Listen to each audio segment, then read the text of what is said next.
Nieustanne przenikanie się świata magii z tym rzeczywistym sprawia wrażenie, że wszystko, czego doświadcza Harry Potter, staje się bliższe, bardziej realne.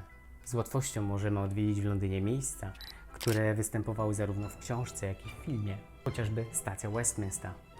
Tylko trzeba wiedzieć dokładnie, gdzie ich szukać. Harry Potter wraz z ojcem Rona, Arturem, jadą na przesłuchanie do Ministerstwa Magii. Wysiadają ze stacji Westminster. Idą dosłownie tę swoją drogą. Wchodzą do budki telefonicznej, która de facto tutaj nie stoi, tylko oczywiście została jako plan filmowy przygotowana albo wyczarowana. Końcem końców jest tam budka, która służy do transportu interesariuszy do Ministerstwa Magii. I teraz co ciekawe, przy tej budce jest łuk. I żeby było jeszcze ciekawiej, ten sam łuk jest po naszej prawej stronie. Na pewno rzucili jakieś zaklęcie, żeby po prostu przetransportować ten łuk. Wingardium Leviosa! Finite incantatem! Stop, nie teraz, nie.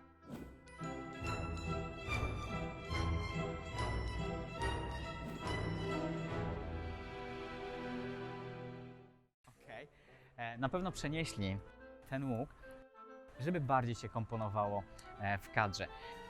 Ta lokalizacja brała udział w Zakonie Feniksa i w przedostatniej części, kiedy Ron, Hermiona i Harry Potter wypijają wielosokowy eliksir i transmutują się w przedstawicieli Ministerstwa Magii i wślizgują się do Ministerstwa Magii.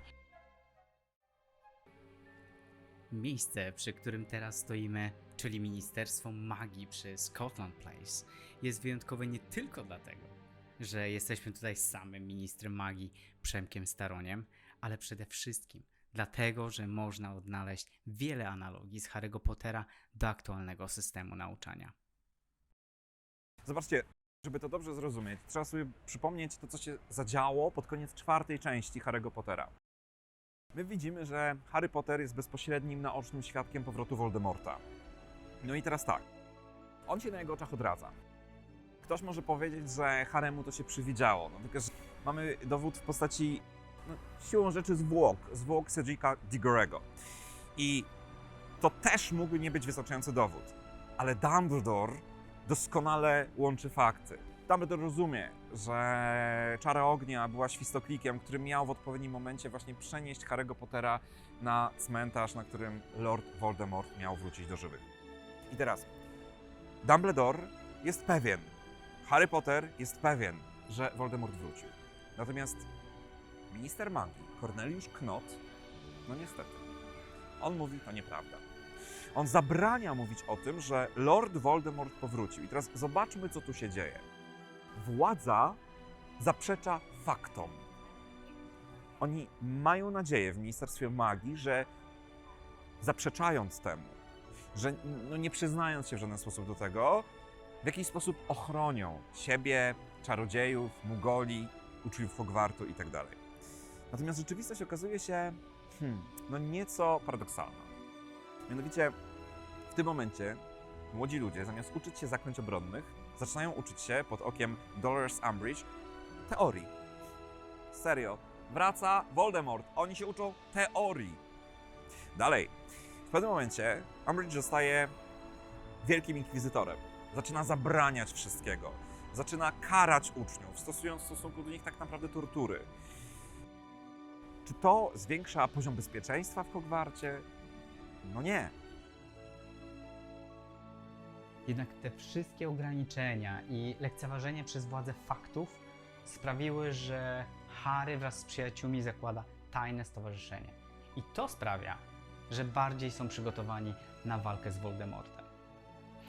Odnajdują tajną komnatę w murach Hogwartu i tam uczą się zaklęć obronnych.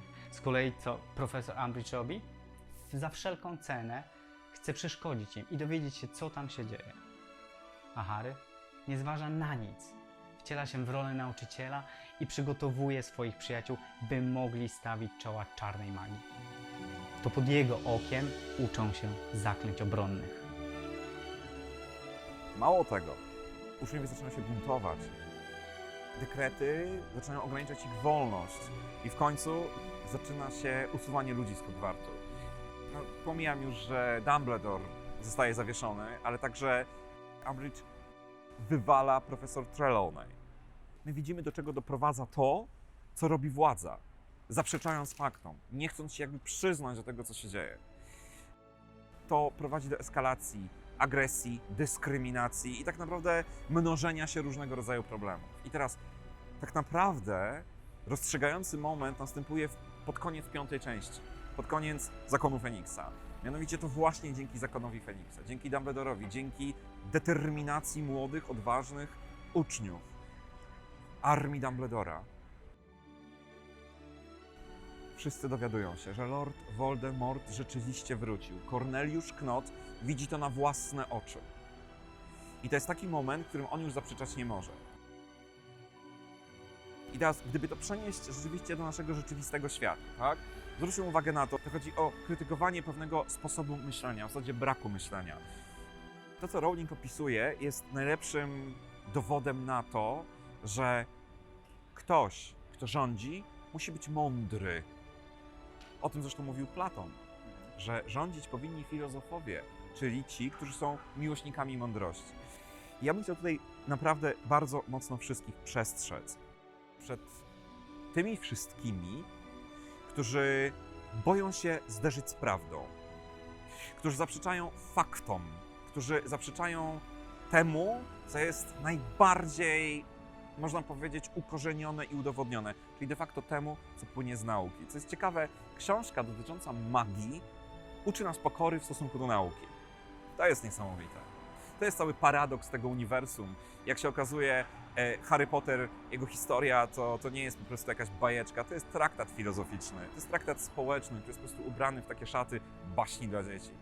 Lekcja, która płynie z uważnego przyglądania się temu, jak działało Ministerstwo Magii, jest lekcją bardzo ważną dla nas wszystkich. Jeżeli pojawiają się problemy, trzeba stawić im po prostu czoła, a nie udawać, że ich nie ma. To tak, jakby próbować poradzić sobie z gorączką poprzez to, że tłuczemy termometr. Gorączka nie zniknie.